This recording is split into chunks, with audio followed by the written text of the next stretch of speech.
السلام عليكم ورحمة الله وبركاته. ازيكم اخواتي وحبايبي، عاملين ايه؟ كل سنة وانتم طيبين.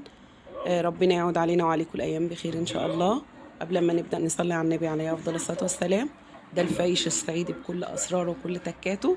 هتتفرجوا وتشوفوا معانا هش جدا وجميل وخفيف كمان. وهقول لكم على كل حاجة. لو خدتوا بالكم كده كده احنا هنضيف سكر، كوبايتين سكر. وهنضيف كمان إزازة روايح السمنة البلدي هنجيبها من عند العطار. وكيك شيف ورقة. وانا هخبز 3 كيلو دقيق. وده سمسم متحمص. ده كركم. كمان هنضيف نص معلقة صغيرة ملح. دي سمنة متضاف عليها زي كوباية زيت ومسخنة على النار، وعليها ورقتين فانيليا او 3.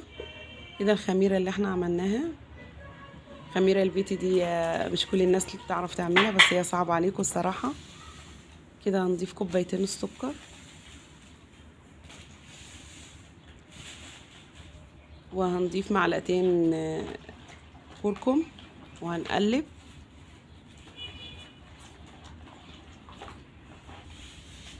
بعد كده هنضيف نص معلقة ملح صغيرة، وهنضيف كمان روايح السمنة البلدي اللي احنا اشتريناها.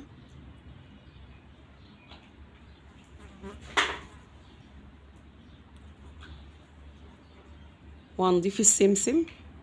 هصرح حتى لو اتكلمت فيها. كده هنضيف الكيك شيف على الدقيق، وهنبدأ نعجن بالطريقة دي. لازم لما تعجني تستخدمي مية دافية، عشان المية الدافية تتفاعل، بتخلي الخميرة تتفاعل وتخمر كويس فاصله كده وترجعي وتخمر بسرعة. توقفي زي ما انتوا شايفين هتبدأي تعجني كده بالراحة خالص.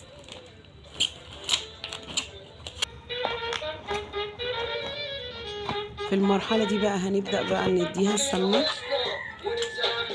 السمنة تكون دافية يا جماعة مش سخنة. وهنبدأ نعجن.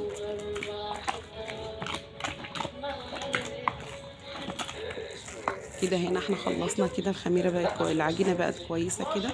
نبدأ نغطيها لحد ما تختمر. كده سيبناها تقريبا سيبناها بتاع ساعة، ساعة ونص. زي ما انتم شايفين كده العجينة خمرت ازاي.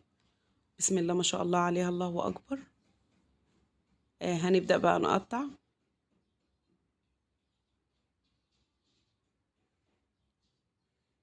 قولوا بقى تسلم ايدك يا ام زياد. زي ما انتم شايفين العجينة طرية جدا جدا. واحنا بنسويها كده في الصجان. برضو طرية وجميلة يعني ما تعبتنيش الصراحة.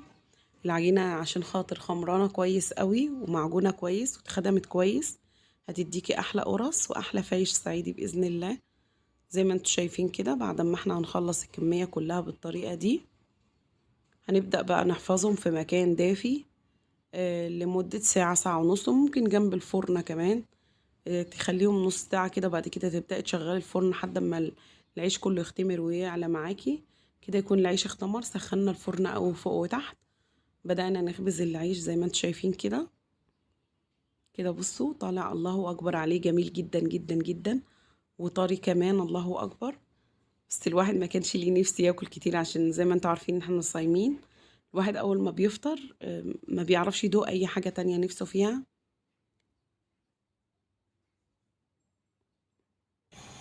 كده حبايبي احنا خلصنا الكمية كلها، وحطينا القرص دي كلها في طبق بلاستيك كبير، وعيناه كمان لحد الصبح متغطي قوي، متغطي كويس، ومتغطي بصينية كمان فوق الطبق لازم ما يدخلهوش هوا. الصبح بقى بدأنا نقطع بالطريقة اللي انتوا شايفينها كده بالسكينة. لا تقطعي رفيع ولا تقطعي تخين، لانه لو تخين يعني مش هيتحمص معاكي كويس. لو رفيع هيبدأ يتكسر معاكي. وهنبدأ نسخن الفرن ونهديها فوق وتحت، ونبدأ نرص بالطريقة اللي انتوا شايفينها دي.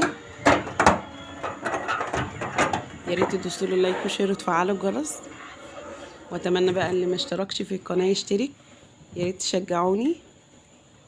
زي ما انتوا شايفين كده احنا بنرصه ازاي ونقطعه ازاي.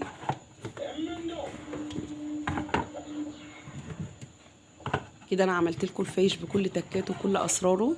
الحاجه الوحيده فعلا الخميره، لانها هي صعبه عليكم قوي، ومش كل الناس بتعرف تعملها. على فكره في صعايده كتير قوي قوي ما بيعرفوش يعملوا الخميرة بتاعة الفايش دي، لانها لو ما اتدفتش صح مش بتطلع معاكي. تقريبا الفايش ده لازم ياخد معاكي 3 ايام بالظبط. بتاخدي يوم خميرة، وبتاخدي يوم تخبزي فيه، وبتاخدي يوم تاني تحمصي فيه، لانه لازم ما يتقطعش الا لما يبقاله مثلا يوم او 12 ساعة حاجة زي كده، اما يبرد تماما عشان تبدأي تقطعيه بالطريقة دي.